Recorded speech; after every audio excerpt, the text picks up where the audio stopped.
May I approach? Yes, sir.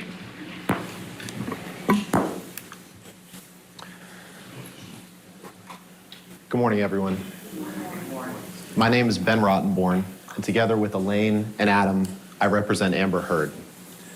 In a few minutes, Elaine will get up here and she'll introduce you to Amber. And she'll address the allegations that you just heard in Mr. Chu and Ms. Vasquez's opening statement. And she'll explain to you why all those inflammatory things are things that are designed to mislead you from the truth. She'll explain to you what the evidence will show, and that's something that we're going to focus on in this trial, not attempts to distract you. We're going to focus on the evidence. Not what we wish the evidence showed, not some crazy conspiracy theories, but what the evidence and the facts actually show. And as you assess the evidence in this trial, I would ask that you keep one question in mind above all else, which is this: why are you here? What are you being asked to decide? You're being asked to decide a very simple question. And that question is, were the words that Amber used in the December 18th, 2018 opinion piece that was published in the Washington Post protected free speech under the First Amendment or not? That is the question, and that's what you're being asked to decide. At the end of the trial, the judge will explain to you what the law is on defamation and what Mr. Depp's burden is to prove in order to establish defamation. And she'll tell you a lot of things about the law. But among them, she will tell you that Mr. Depp will have to prove that the words Ms. Heard used were about him and that they were false. And if he can't do that, and if he can't meet the other elements of the claim, then he loses that claim. And he can't do that. He can't come close to doing that. And for that reason, you're going to hear, in this trial, Mr. Depp's team is going to make it about trying to distract you from that very simple question. Mr. Depp's team is going to try to turn this case into a soap opera. Why? I'm not really sure, because the evidence isn't pretty for Mr. Depp. It's not. You're going to see who the real Johnny Depp is. Behind the red carpets, behind the fame, behind the money, behind the pirate costumes, you're going to see who that man really is. Amber is going to tell you about it. You're going to hear who he really is from other witnesses. And you're going to hear who he really is in his own words, in the vile, graphic, terrible messages that he wrote about Amber and ways he used to describe Amber and what he wanted to do to Amber from the earliest days that they were dating, through their marriage, and after their marriage. You're going to hear about that. But this case isn't about that. This case isn't about a day-to-day chronicle of their marriage. It's not about who is the better spouse. It's not about who you like more. It's not about which party can sling more mud. But you're going to hear a lot of that in this trial. You're going to hear that because that's what Mr. Depp wants to turn this case into. He wants to turn this case into a 6-week-long public spectacle of the most intimate aspects of their relationship and their marriage. And you know what? I'm sorry for that. I'm sorry. I'm sorry that we're going to have to do that. I'm sorry that you're going to have to listen to all of it. And I'm sorry that Amber's going to have to relive that. But that's the case that Johnny Depp chose to bring. And we're not going to stand idly by and let him sling mud at our client and make inflammatory and false statements like you just heard in opening and not let those go unresponded to. But ultimately, what this case is about the First Amendment, about that December 18th, 2018 op-ed piece, and whether Ms. Heard's freedom of speech and the First Amendment give her the right to say the words that she said. That right, that freedom of speech, is what Amber Heard is asking you to uphold and protect in this lawsuit. And that's a very simple question. It's a question you could decide this afternoon. And it does not require you to stand and serve as the umpire of 2 movie stars' imperfect marriage. It doesn't. And so we're going to focus on those words. We're going to look at those words. And as we look at those words, I'd ask you to keep this in mind. Keep in mind what you just saw on the screen from Mr. Chu when he put up those words. Keep in mind what you didn't see. You didn't see the rest of the opinion piece. And what we'd ask is that as you look at those words, that you look at them in the context of the piece in which they were written. Now, whether you look at them individually or in the context of the piece doesn't really matter because the words are true. But context matters. And so what I'm going to do is I'm going to ask Heather to put up the article, put up the opinion piece, and I'm going to read that to you. And we're going to look at those words in the context of what this piece was about. Because Mr. Depp's team wants to make you think that this opinion piece was designed to destroy Johnny Depp. That this was designed to maliciously talk about him and their life together. And it wasn't. So let's take a moment to look at this. And I'm going to read it to you, and I'd ask that you follow along if you can. But either way, let's take a look at what the piece as a whole says. This is the piece that Amber wrote. I was exposed to abuse at a very young age. I knew certain things early on without ever having to be told. I knew that men have the power, physically, socially, and financially, and that a lot of institutions support that arrangement. I knew this long before I had the words to articulate it, and I bet you learned it young too. Like many women, I had been harassed and sexually assaulted by the time I was of college age, but I kept quiet. I did not expect filing complaints to bring justice, and I didn't see myself as a victim. Then, 2 years ago, I became a public figure representing domestic abuse, and I felt the full force of our culture's wrath for women who speak out. Friends and advisors told me I would never again work as an actress, that I would be blacklisted. A movie I was attached to recast my role. I had just shot a 2-year campaign as the face of a global fashion brand, and the company dropped me. Questions arose as to whether I would be able to keep my role of Mira in the movies Justice League and Aquaman. I had the rare vantage point of seeing, in real time, how institutions protect men accused of abuse. Imagine a powerful man as a ship, like the Titanic. That ship is a huge enterprise. When it strikes an iceberg, there are a lot of people on board desperate to patch up holes, not because they believe in or even care about the ship, but because their own fates depend on the enterprise. In recent years, the Me Too movement has taught us about how power like this works, not just in Hollywood, but in all kinds of institutions, workplaces, places of worship, or simply in particular communities. In every walk of life, women are confronting these men who are buoyed by social, economic, and cultural power, and these institutions are beginning to change. We are in a transformative political moment. The president of our country has been accused by more than a dozen women of sexual misconduct, including assault and harassment. Outrage over his statements and behavior has energized a female-led opposition. Me Too started a conversation about just how profoundly sexual violence affects women in every area of our lives. And last month, more women were elected to Congress than ever in our history, with a mandate to take women's issues seriously. Women's rage and determination to end sexual violence are turning into a political force. We have an opening now to bolster and build institutions protective of women. For starters, Congress can reauthorize and strengthen the Violence Against Women Act.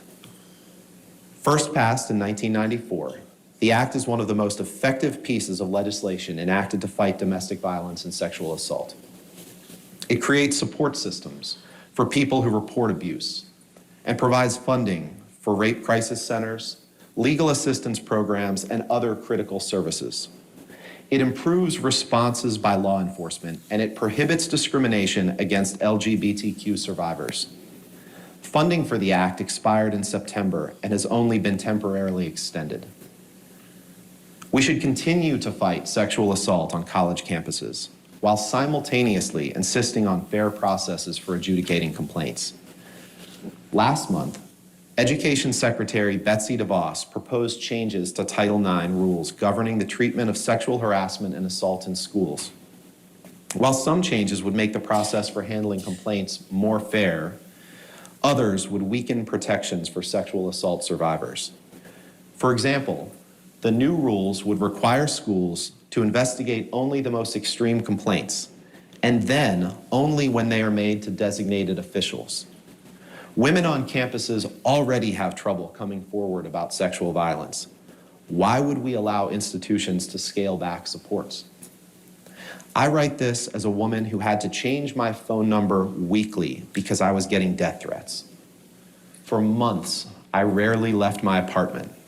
And when I did, I was pursued by camera drones and photographers on foot, on motorcycles and in cars.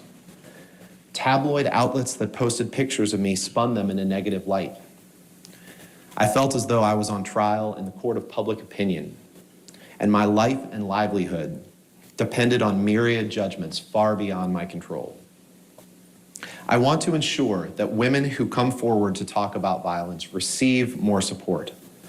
We are electing representatives who know how deeply we care about these issues. We can work together to demand changes to laws and rules and social norms, and to right the imbalances that have shaped our lives.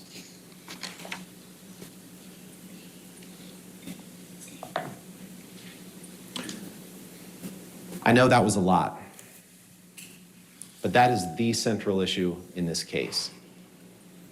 Are those words that Amber wrote, are those protected by the First Amendment? And the answer is very clearly yes. So let's talk about that article for a minute. First of all, the article doesn't mention Depp by name. It never once contains his name in that article. It is not about Amber's relationship with Mr. Depp. There are no details of any abuse in that article. The article is about proposed legislation and strengthening of government laws and policies designed to protect abuse victims and people who report abuse. That's what the article's about. And it was written in the midst of a social movement in which the American Civil Liberties Union, the ACLU, asked Amber to use her platform to speak on these important issues. And that's what she did. To do so, she drew on her experiences as someone who had reported domestic abuse. And there's no question, there is no dispute that she did in fact report domestic abuse in 2016. Depp's side admits that. She talked about her negative personal experiences and her reactions and opinions after being someone in Hollywood who reported abuse and the consequences that flowed from that. She talked about what she experienced in the days and months following reporting that abuse. That's what the article is about. The article isn't about Johnny Depp. The article is about the social change for which she is advocating and that the First Amendment protects. And so I hope you remember, as this case goes on, that you saw from Mr. Chu only the 3 statements in isolation, because they want you to forget that. They don't want you to pay attention to what the article is about.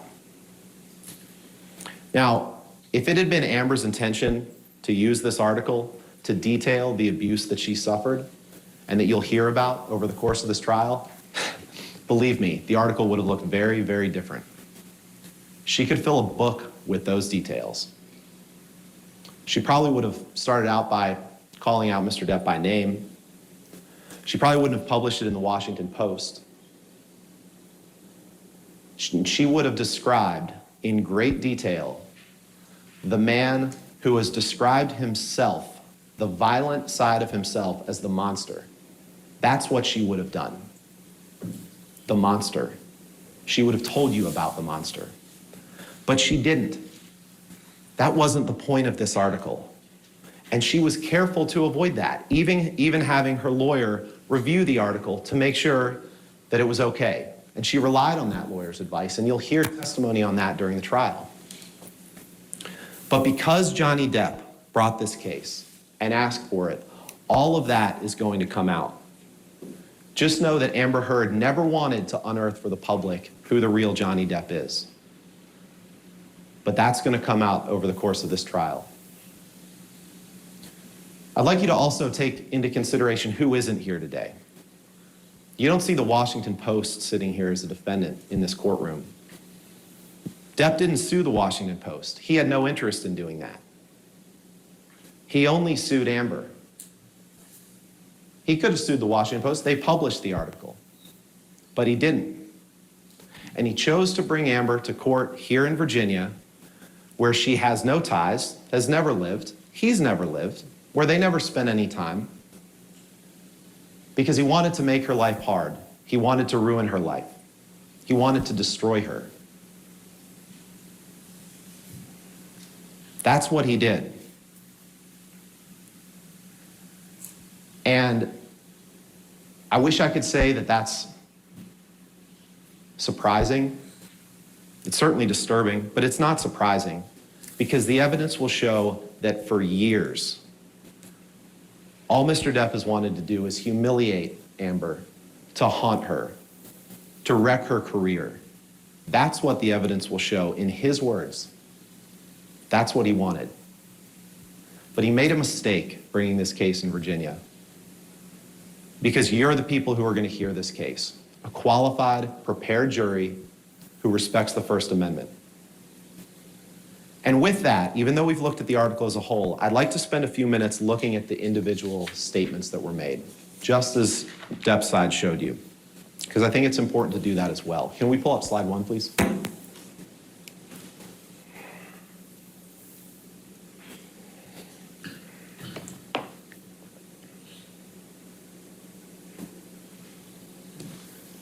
Then, 2 years ago, I became a public figure representing domestic abuse, and I felt the full force of our culture's wrath for women who speak out. There's absolutely nothing false about that statement. First of all, the evidence will show that Amber did suffer domestic abuse at the hands of Johnny Depp. And it took many forms. Physical, sure, but also emotional, verbal, psychological abuse. It's all domestic abuse that she suffered at his hands. So that's the truth. But what else is the truth is that on May 27th, 2016, 2 years before this opinion piece was published, Amber walked into a courtroom in California with bruises on her face that were given to her by Johnny Depp on that incident in May 21st, 2016, that Elaine's going to tell you more about, that absolutely were given to her. And she took out a domestic violence restraining order that she obtained from the court in California to protect herself. And she was, of course, a public figure. She was a movie star. She didn't want the paparazzi, the press photos. She got those, of course. Who wants to be photographed with a bruised face walking out of court? She didn't want that, and the evidence will show that. But she was a public figure, and 2 years before she wrote this article, she was a public figure representing domestic abuse. That is 100% true. And try as he might to take it away, Amber's freedom of speech gives her the right to say that. Can we pull up slide 2, please? This is the second statement. I had the rare vantage point of seeing in real time how institutions protect men accused of abuse. Once again, that statement is 100% true. Amber did accuse Johnny of abuse, and she saw how he was protected at the same time that her career took a downturn and that he did everything that he could to try to wreck her career, as the evidence will see. But she accused him of abuse. That statement is true. You don't need to relive every intimate detail of their marriage. You don't need to decide what happened on any individual day of their marriage to determine that the First Amendment protects that statement, because it is true. He wants you to forget that. Don't take the bait. Let's pull up the third statement, please. Now, this statement was in the headline of the online edition of the article. I spoke up against sexual violence and faced our culture's wrath. That has to change. The undisputed evidence in this case will be that Amber did not write these words, did not review these words, did not approve these words. That's how op-eds work. She wrote the article, she didn't write this headline. And for that reason alone, it's not defamatory. But here's the thing, like the first two statements, tragically, it's true. Amber did suffer sexual violence at the hands of Depp. And Ms. Vasquez tried to minimize that and tried to make you think that it's all made up. But it's not. You will hear in the most graphic and horrifying terms about the violence that she suffered. You'll hear that straight from her. She will get on the stand and she will tell you that. It happened. And by taking out that domestic violence restraining order, by obtaining that from the court, she did speak out against it and all the other abuse that she suffered. And she said, enough is enough. I need to protect myself. She didn't want to do that. She didn't want to be forced to get that restraining order, but she did.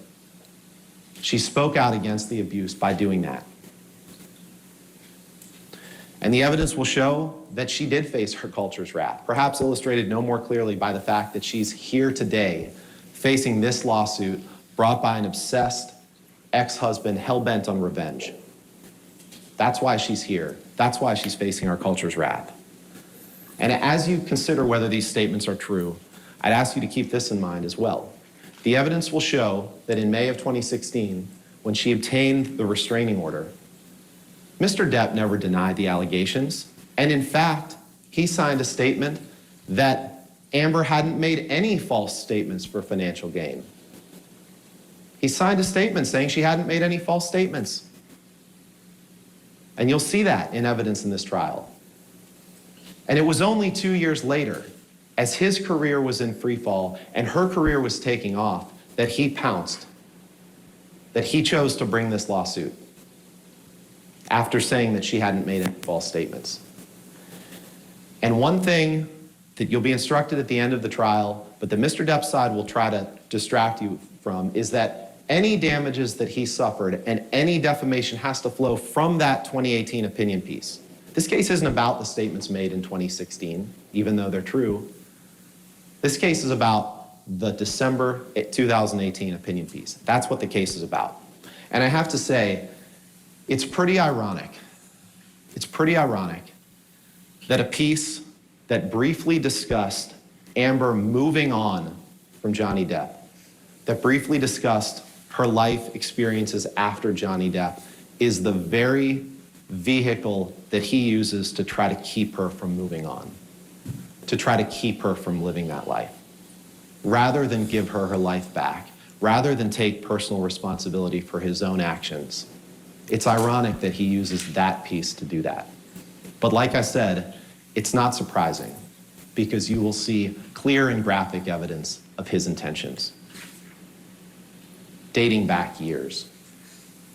Now, in 5 or 6 weeks, Elaine or I will get up here at closing argument and we'll remind you what this case is about. We'll remind you that this case is about one piece of paper. Amber's words in this article that wasn't about Depp, wasn't about her marriage, wasn't about her relationship, that it was about life after that. It's about the freedom of speech. It's not about the soap opera that Depp will turn this case into. It's not about who you like better. It's not even about whether you agree with the words that she wrote. It's about her right to speak them. Now, before I sit down, I'd like to briefly discuss some of the damages that Depp alleges in this case, because he can't win the case if he can't show damages. And the evidence will show that he has not suffered 1 cent of damages from this op-ed. Not one. Now, make no mistake, Johnny Depp's reputation is in tatters. His career is in free fall. but it's because of problems that he created, problems that he is responsible for. And he's here in court asking you to blame Amber for them. But it's not Amber's fault. They're from the choices that he made. You'll hear a lot of evidence in this trial about those choices. You'll hear evidence of crushing drug and alcohol abuse. You'll hear evidence of Depp taking more drugs than you can count. You'll hear evidence that before one of the instances of abuse, a cross-country plane flight in May 2014 from Boston to Los Angeles, when he kicked Amber in the back on a private jet. You'll hear evidence that he had had no food for days, that he had used cocaine, that he had had half a bottle of whiskey, that he had had countless Red Bulls and vodkas, that he had taken pills, and on the plane decided to top all that off with 2 bottles of champagne. You'll hear evidence of that. And he blacked out on the plane, and he abused Amber and didn't remember anything about it when he woke up. You'll hear evidence of drug binges with his good friend Marilyn Manson. You'll hear evidence of that 3-day blackout in Australia that Ms. Vasquez tried to minimize and tell you was false. A 3-day blackout in which he abused and sexually assaulted Amber. All right, we need to slip a quick break in. Back with more right after this. We won't miss a bit. We're going to push pause and pick it up right where we left off. 92510. I'm Tanley Painter in Fairfax, Virginia for the Johnny Depp defamation case. And this is Court TV, your front row seat to justice.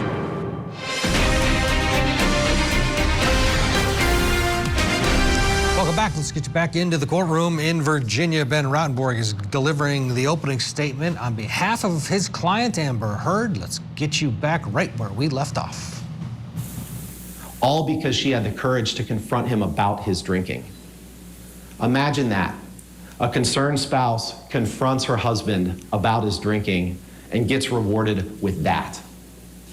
That is what the evidence will show. That is what happened to my client. That 3-day blackout that led her to be so in fear for her life that she barricaded herself in her room. That same 3-day blackout that kept him from being able to do what he was in Australia to do, which was to film Pirates of the Caribbean 5. His behavior on that trip, both before the blackout and during it, kept him from being a reliable actor. He showed up late to the set,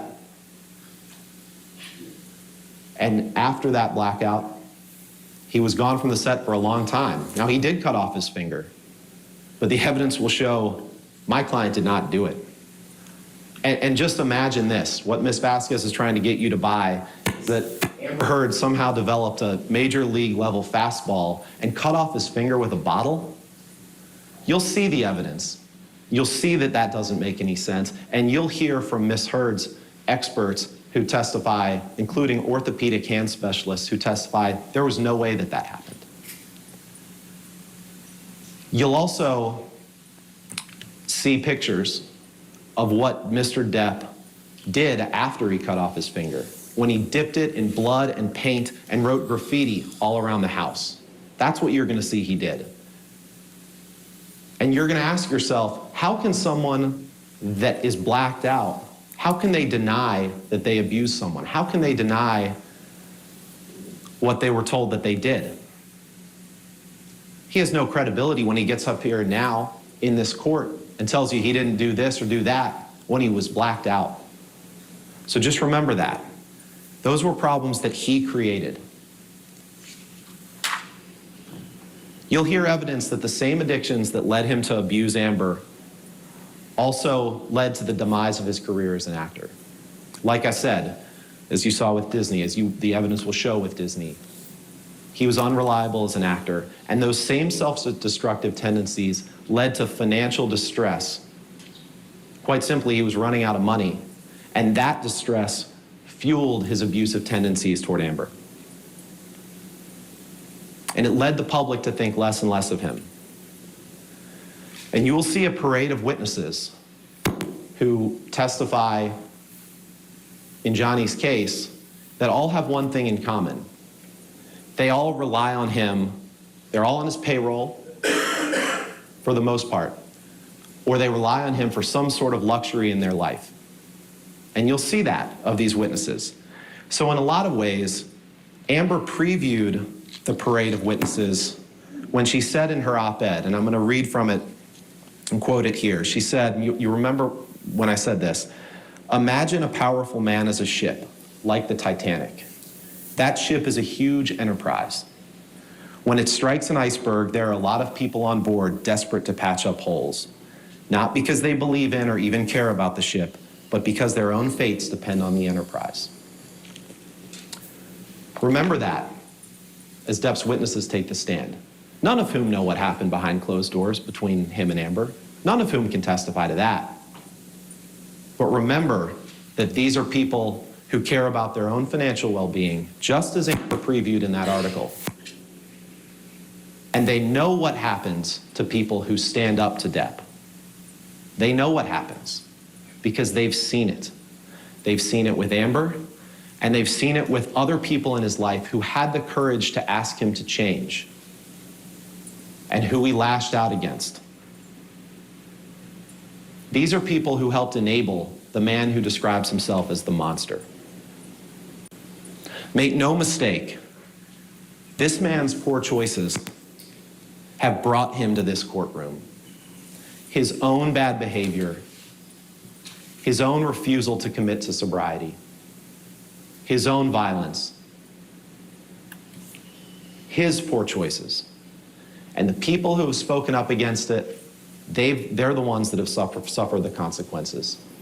You'll hear evidence that he fired his longtime agent, that he got rid of his business managers and his law firms that had represented him for years.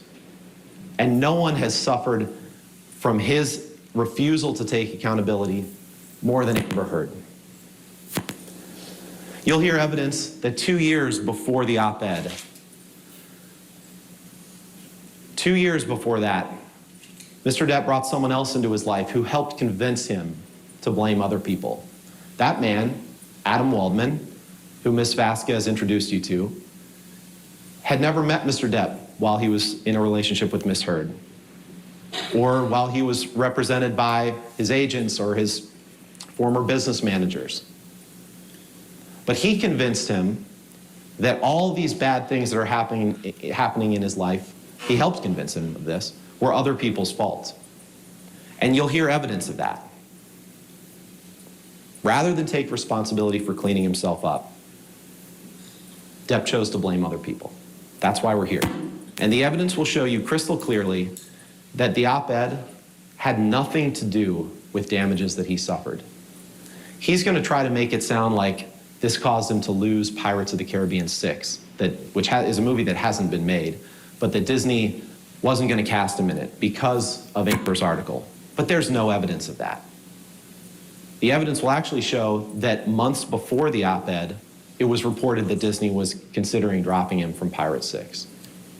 The evidence will show that Disney had a dossier on him that had articles from the press, had other information about Mr. Depp, and they didn't have this article at all in their files.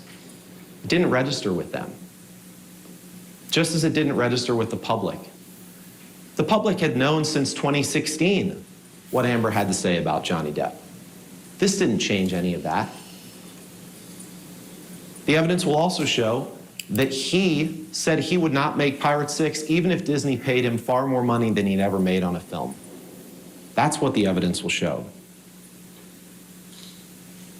So any damages that he's suffered in his career are not because of this op-ed.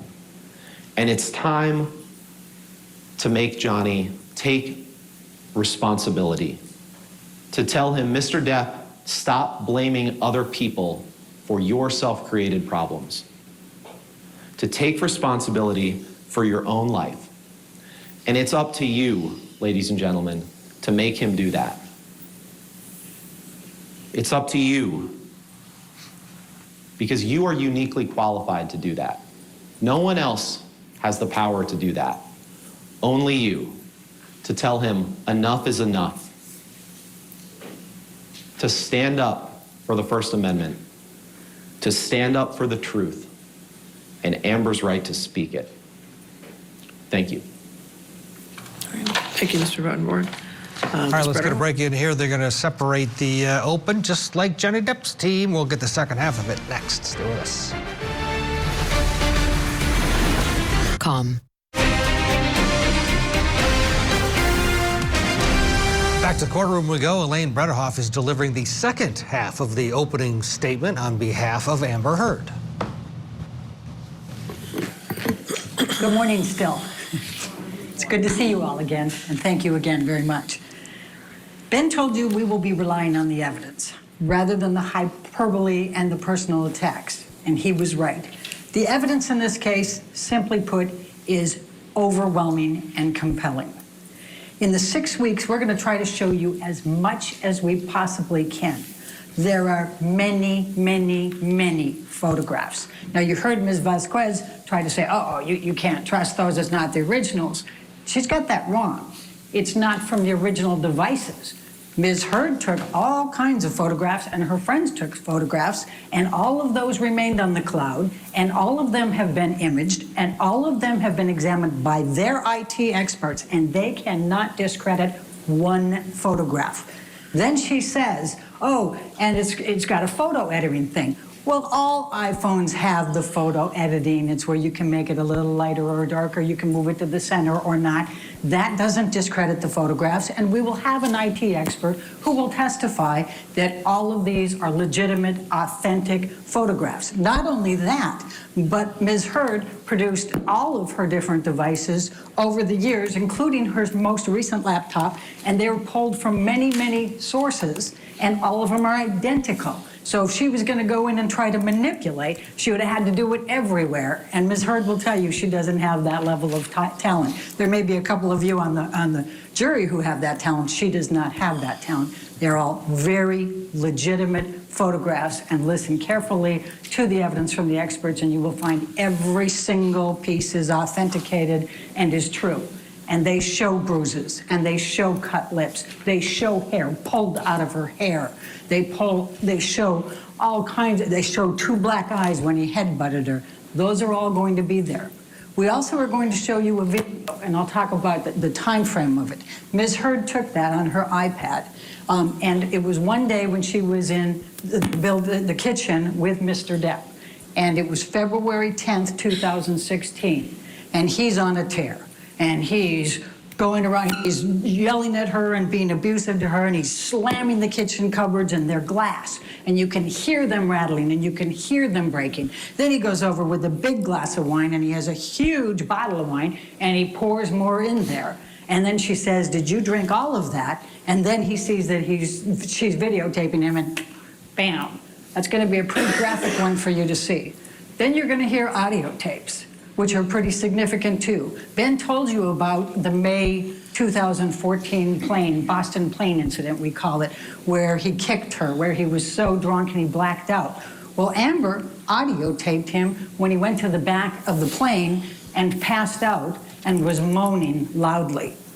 You will hear that. You will also hear some other audio tapes that are very significant. One of them in Australia, at the end of the 3-day hostage situation. You will hear, apparently Mr. Depp turned on Ms. Heard's iPhone. She was never allowed to have a password, by the way. He would never let her do that during their relationship, but he must have inadvertently turned it on. There's 5 hours of audio tape. It's during the cleanup of all the broken glass and the liquor and the urine and the blood stains and everything else in that house. And you can hear his handlers talking about it. You can hear them talking about trying to find his finger. And that you can hear them say, "She's stone cold sober." You will hear all of that. It's very, very significant evidence. What this is going to tell you is the story of a very different Johnny Depp.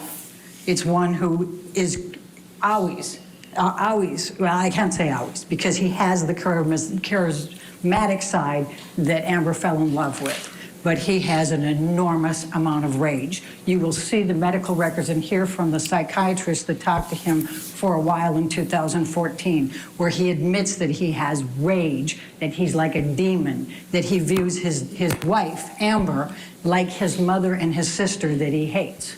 That's what you will see. You will see that. And it'll be fueled by the alcohol and the drugs. Ben told you a little bit about that. You're going to see a list of his prescription drugs that his concierge doctor and team, who charge him $100,000 a month and have since 2014, and they are still his concierge doctors, that's the list of the medications he takes in one day that they prescribe.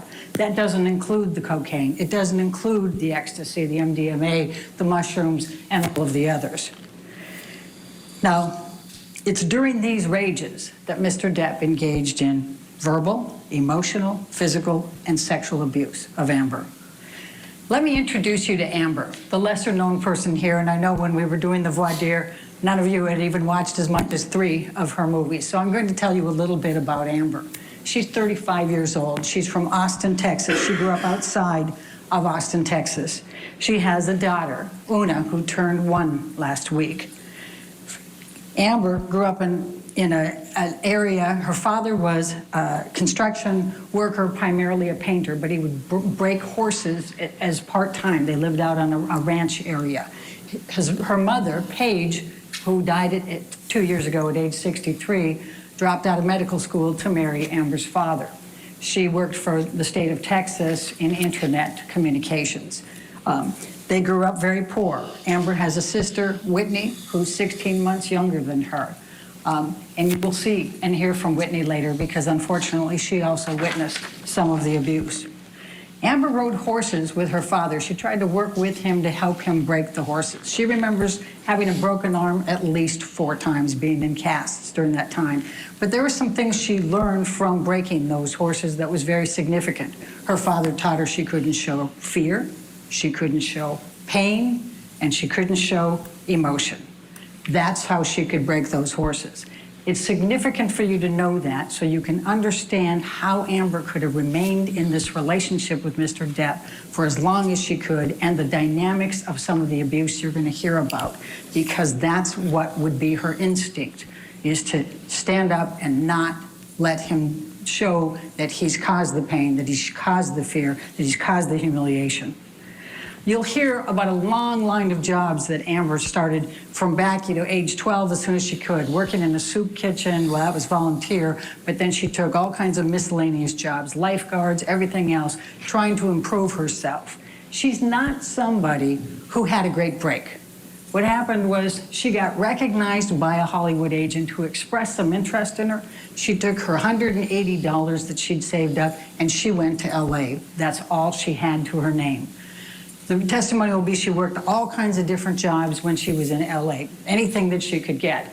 And she would go on, but she didn't have a vehicle, so she would go on buses, and she'd go up to six different auditions in one day. She'd have a map, and she'd have in the bus, and then she would just go around. She had a big sweater, so she could change underneath it to whatever the role was, so that she could get things. And she wasn't going for, famous actor roles. She was taking one-liners. She was taking extras. She was doing anything she could to make money to survive.